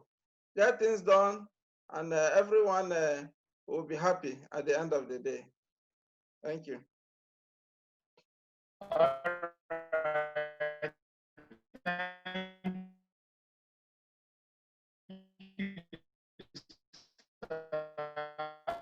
Mr. Abubakar, your network is cracking. And okay, the next week, the material presented. Yes, if the material, all right, can you hear me clearly now? Yeah. As for the material presented, yes, if the material sent to you is different from this one presented so far, yeah, the material will be sent to you. All you just need to do, send me a message on the WhatsApp number that I dropped earlier on, so that once you will be added to the group, you can get the material will as well be sent to you. There's no problem about that. And from Mr. Blessing Okumbo, he says, please, sir, repeat the signatory aspect. Thanks. Okay. Well, like I said earlier on, as a fellow, you use FIPMA as a fellow, FIPMA. While as a full member, you use MIPMA, MIPMA. And as an associate, you use AIPMA, AIPMA after the writing of your name. Next question, please. Okay. The next one here says, please, can I have your email address? Yeah, the email address is the same email we use in sending you the materials or your induction letter. You can forward the signed oath form. Once you print it out, you sign with today's date, you can scan it back to that same email address we use in sending you the materials or your induction later. Muritala, still okay, sending your WhatsApp number. Well, I've sent a number you have to send a message to the chat button, but before we go, I'll still call the number once again. Congratulations to, okay, we have another question from Mrs. Sarah Akawu. She says, congratulations to all. My question is IPMA Nigeria gazetted? The reason why I'm asking is because the last time accreditation team came to our school for the exercise, they said IPMA is not recognized as a proof for promotion. Please clarify, thanks. Okay. Registrar, sir. Yeah. Should I handle that? Okay, can I do that? I'll shed light on that. Okay. Well, Mrs. Sarah, talking about the institute being gazetted, I said earlier on at the beginning of the program that the mandate given the institute right from inception is a licensed institute with Office of Attorney General of the Federation and also Ministry of Education. And an institute being gazetted is not a rocket science whereby the institute will start today and be gazetted tomorrow. Like I said earlier on, it's just like a department at the university. First, it has to be in existence, followed by the accreditation of such department. And in the case of an institute just like us, the mandate is to admit people by experience and qualification, pending when we attain a total membership of 10,000 members. And within this period of admitting the general public by experience and qualification is to know if the institute can stand the test of time before we can now present our bill at the floor of the National Assembly once we attain that total membership of 10,000 members. And presently now, for 11 years now, the institute has been in existence, and we are over 8,000 members, including those of you who are inducted into the institute today. So talking about institute being chartered is not a rocket science, and it has procedures that every institute must undergo before being gazetted. So the registrar will still talk more of that on that before we call it a day. Then, okay, Madam Tessie has helped with the signatory letters of the institute to be used, and it has been posted on the chat button already. Then we have another, okay, I really want to appreciate Dr. Abdullahi for his excellent job. Well done, God bless. Thank you, sir, Mr. Adelani Adebayo. Then, okay, Mr. Moritala is sending Moritala MIPMA. Yes, this is how it should. It should be the signatory letters to use after the writing of your name. Thank you. So on that issue of gazetted of the institute, the registrar, please, you can shed more light on that before we call it a day. Thank you, sir. Yeah, one thing is that the institute is like a program in the university. Accreditation can never be given in a vacuum. There must be a department running first before you approach the accreditation team to come and look at what you have on ground. And we have been given the blueprint of what is expected. So now we are over 8,000 across the country. And by the time we have up to 10,000 members, our bill will be sent to the National Assembly to make us become a chartered body, after which membership will no longer be by experience and qualifications, but by examinations. And another thing again is that, you know, there are so many people who can look at professional certificate from many dimensions. We have a member that a lady, she's a medical director in one of the hospitals in Plateau State. It was during the selection, they noticed that every qualification, about 6 of them that qualified for that position, their qualifications was running neck to neck. It was, selection became so difficult to the point that they now ask a question that is there anybody with the management certificate? Because the institute with the because the post of a medical director is that of an administrator. It was then the woman told them that she is a member of the Institute of Professional Managers and Administrators of Nigeria. She did not even include the certificate. And she was directed to go and bring that certificate and present to the body with immediate effect. And when she did that, she automatically clinched that position. So one thing we are talking of is that just like in the United States of America, not all universities are government accredited universities. Some are accredited by the private accrediting bodies. So they look at what you can offer and everything. Like those of us in the private sectors, we look at your ability to perform, what you can do.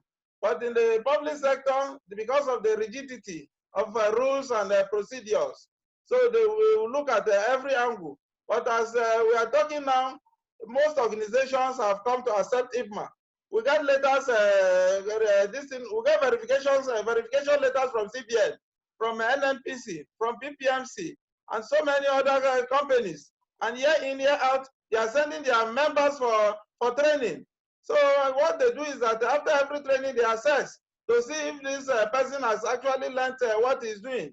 So most organizations have started to accept us as we stand now, because year in, year out, we are writing letters by confirming the authenticity of our certificate from the different ministries and organizations. And another politics which we are fighting is that when the person in charge ahead of your accrediting team is a member of another professional body, so you may want everybody to come through that professional body. But if you tell him this is where you are, he may not actually welcome that. Just the case of IPMA and Anan and ICANN today. You see that where ICANN man is dominating, he will tell you that everything must be ICANN. And where IPMA man, Anan man is the helms of affair, you accept every Anan certificate without even looking back. So it is all a matter of policies and those that are managing the affairs. Like in one other organization the other day, a state like that in Yola, they have, that's Adamawa State, they have started accepting IPMA with their other qualifications and upgrading them. So a Polytechnic recently, Federal Polytechnic, they sent in more members came because the rector happens to be a member of a fellow of the institute, and all other management this thing, staff of this thing belongs there. So the last promotion exercise, they also use IPMA as an added advantage, because the aim of you becoming a professional is most organizations will now see that if you are not a member of any professional body, you cannot easily be elevated to managerial positions, because they believe that as a member, year in, year out, you are expected to attend seminars, trainings in line with modern applications. So we are not yet there, but we are hoping to get there, and we'll get there before we know what is out there. And people must accept us because we have come to stay. And at the moment, we have over 8,000 people across Nigeria. So most offices now, I was in one particular office the other time. I met somebody, what I went there, I was on the queue. But when I saw the designation of the man in charge here as FIPMA, I changed my narration instantly. I told them that the secretary should tell the boss that the registrar of IPMA is here to see him. So instantly the man was he came out himself and he assisted me with what I came to do. So you can see that as a member of the institute, we are running like a family. We are from one big family now. If 8,000 of us can shout across the country today, there is no hope that our voice will not be heard. So we are going to do that, and the sky will be our starting point and not our limit. We'll get there very soon. Thank you. All right. Thank you, sir. I think we have one question here also from Mr. Muritala. He said, please, can you throw more light on your PGD program, sir? Yeah, we are in a collaboration with St. Louis African University in the Benin Republic. But due to the government policy in Nigeria here, we cannot just come out to start telling people about the university directly, because it will seem as if the university have crossed over to this part of the country to start running their programs without following the procedures. So what we have done now is a kind of collaboration. You can see now we have collaborated. We have designed the Institute Professional Postgraduate Diploma. By the time one is able to conclude that, then credit will be transferred to the university. Like we have that for masters, we have that for conversion too. Those with HND can decide to do the conversion exam, and by the time they are qualified, then their thesis will be taken over. They will go down to Benin, the school, that is the campus in Benin Republic, to defend their thesis and other things. Credit will be transferred, and they will be certificated in their own certificate. So we have that collaboration with the university, and it is a win-win for us. Thank you. All right. Thank you, sir, for that clarification. Once again, please, for those of us who are inducted as a fellow, you use the signatory letters FIPMA, FIPMA, and full member, you use MIPMA, MIPMA. While associates, you use AIPME. The number for the WhatsApp has once again been posted, but before we call it a day, let me quickly call it out so that for those of us who are not gotten it, you can write it down and send a message to that WhatsApp number, and you'll be added to the WhatsApp group of the Institute and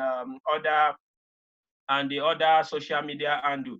The number is 081 69 69 50 73 7337. 08169507337. Thank you. And that we are already drawing closer to the end of today's program. Let's not forget, let's go out there and be a good ambassador of the Institute. Just like the registrar has said, 8,000 members from all walks of life. If all of us, we decide to take responsibility by introducing one or two persons each from either at our place of work, friends and family, within the shortest period of time, the Institute shall be heading to the National Assembly for an act to make the Institute a chartered body. And the Institute is working tirelessly on making the body to become chartered day and night. And that is why even last week, Friday, the Institute had a national conference / award night, whereby we awarded many personages and distinguished people in Nigeria, both those in politics and in government and private establishments.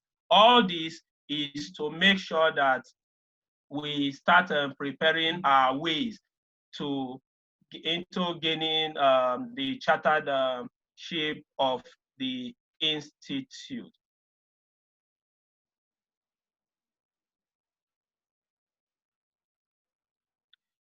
Okay, we have another question here, which is saying the benefit of being a member of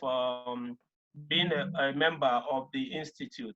Well, just like the registrar has said, the benefit of being a member, apart from networking with all other members and sharing business idea and its ethical practice principle, another thing you gain directly of being a member of the Institute, outside what the Institute will even give you, what you stand to gain as a member of the Institute directly is that the membership of the Institute can give you a competitive advantage in your line of duty, either where you are working presently or when taking up a new appointment. Just like the case of the medical director in Plateau State that the registrar mentioned the other time.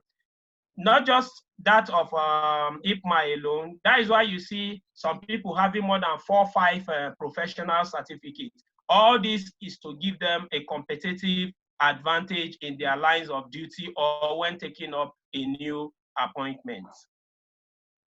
I want to believe that I've cleared the coast on that. So on that note, we are now at the concluding part of today's program. Once again, I want to say a big congratulations to each and every one of you for taking this bold step at this time. And we look forward to seeing each and every one of you in 2021. Let's not forget that COVID-19 is still around the corner. We should all take responsibility and continue to stay safe. On that note, please, Mr. Muritala, I want you to unmute your microphone and give us the closing prayer, sir.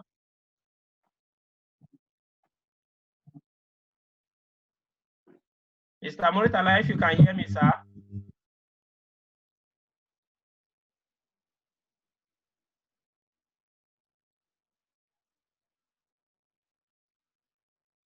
All right, it's like we are having a network problem from his end.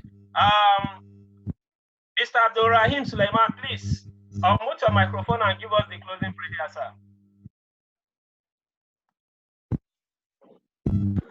Okay, sir. Thank you. So let's go into prayer. We thank God for the commencement and the closing of this program. As we welcome our new members, may the Lord continue to bless the Institute, bless the leaders of the Institute so that we'll keep prospering and we'll expand the scope across Africa and the world at large. Individual of us, God keep uplifting us and blessing our family. And for the Institute, may God keep taking us higher to achieve a greater height. We ask this through Almighty Allah. Thank you, sirs.